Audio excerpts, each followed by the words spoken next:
Hi అండి, welcome back to my channel. ఈ వీడియోలో కోడిగుడ్డు మునక్కాడ కర్రీని సింపుల్ అండ్ టేస్టీగా ఎలాంటి మసాలాలు లేకుండా ఎలా ప్రిపేర్ చేసుకోవాలో చూద్దాం. కోడిగుడ్డు మునక్కాడ కర్రీకి కావాల్సిన పదార్థాలు: చిన్నగా కట్ చేసి పెట్టుకున్న టమాటా ముక్కలు, ఉల్లిపాయ ముక్కలు, పచ్చిమిర్చి, అలాగే ఉడకబెట్టుకున్న కోడిగుడ్లు, ఇలా కట్ చేసి పెట్టుకున్న మునక్కాడలు. ఇప్పుడు ప్రాసెస్ చూద్దాం. స్టవ్ పైన ప్యాన్ పెట్టి ప్యాన్ హీట్ అయ్యాక ఆయిల్ వేసుకోవాలి. ఆయిల్ హీట్ అయ్యాక 1 టీ స్పూన్ జీలకర్ర, టీ స్పూన్ ఆవాలు వేసుకోవాలి. అవి కొద్దిగా ఫ్రై అయ్యాక పచ్చిమిర్చి ముక్కలు వేసుకోవాలి. పచ్చిమిర్చి కొద్దిగా ఫ్రై అయ్యాక చిన్నగా కట్ చేసి పెట్టుకున్న ఉల్లిపాయ ముక్కలు వేసుకోవాలి. ఈ ఉల్లిపాయ ముక్కలు తొందరగా మగ్గాలంటే కొద్దిగా ఉప్పు వేసుకోవాలి. ఇక్కడ నేను 1/2 టీ స్పూన్ ఉప్పు వేసి మగ్గించాను.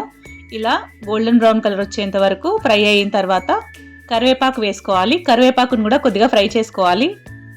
కరివేపాకు కొద్దిగా ఫ్రై అయిన తర్వాత 1 టీ స్పూన్ అల్లం వెల్లుల్లి పేస్ట్ వేసుకోవాలి.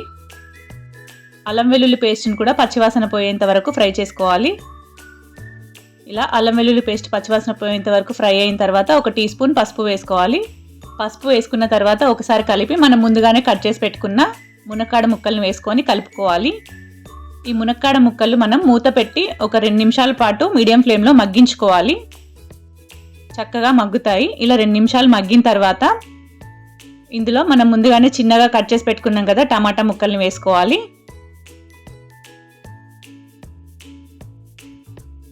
ఇలా టమాటా ముక్కలు వేసుకున్న తర్వాత ఒకసారి కలిపి మళ్ళీ మూత పెట్టి టమాటా ముక్కలు సాఫ్ట్ అయ్యేంత వరకు మగ్గించుకోవాలి. ఇలా 2-3 నిమిషాలు మగ్గించుకున్న తర్వాత టమాటా కొద్దిగా సాఫ్ట్ అయింది. ఇలా టమాటా కొద్దిగా సాఫ్ట్ అయిన తర్వాత ఇందులో రుచికి సరిపడా కారం, అలాగే రుచికి సరిపడా ఉప్పు వేసుకోవాలి. ఇందులో మనము ఎలాంటి మసాలాలు లేకుండా సింపుల్గా కర్రీ ప్రిపేర్ చేస్తున్నాం కాబట్టి ఓన్లీ ఉప్పు కారం మాత్రమే వేసాము. ఇలా ఉప్పు కారం వేసిన తర్వాత ఒకసారి కలిపి మళ్ళీ మూత పెట్టి మగ్గించుకోవాలి. ఇలా ఒక 4-5 నిమిషాల పాటు మీడియం ఫ్లేమ్లో కర్రీ మగ్గిన తర్వాత ఒకసారి కలిపి మనం ముందుగానే ఉడకబెట్టిన కోడిగుడ్లను ఇందులో వేసుకోవాలి. ఈ కోడిగుడ్లు అన్నీ వేసుకున్న తర్వాత ఒకసారి అంతా కలిసేలా కలుపుకోవాలి. ఇలా అంతా కలిసేలా కలుపుకున్న తర్వాత మూత పెట్టి మరొక 2-3 నిమిషాలు మీడియం ఫ్లేమ్లో ఆయిల్ పైకి వచ్చేంత వరకు మగ్గించుకోవాలి.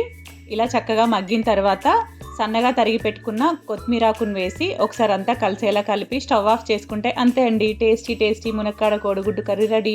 మీరు కూడా ఒకసారి ఈ విధంగా ట్రై చేసి ఎలా వచ్చిందో కామెంట్ బాక్స్లో కామెంట్ చేయండి.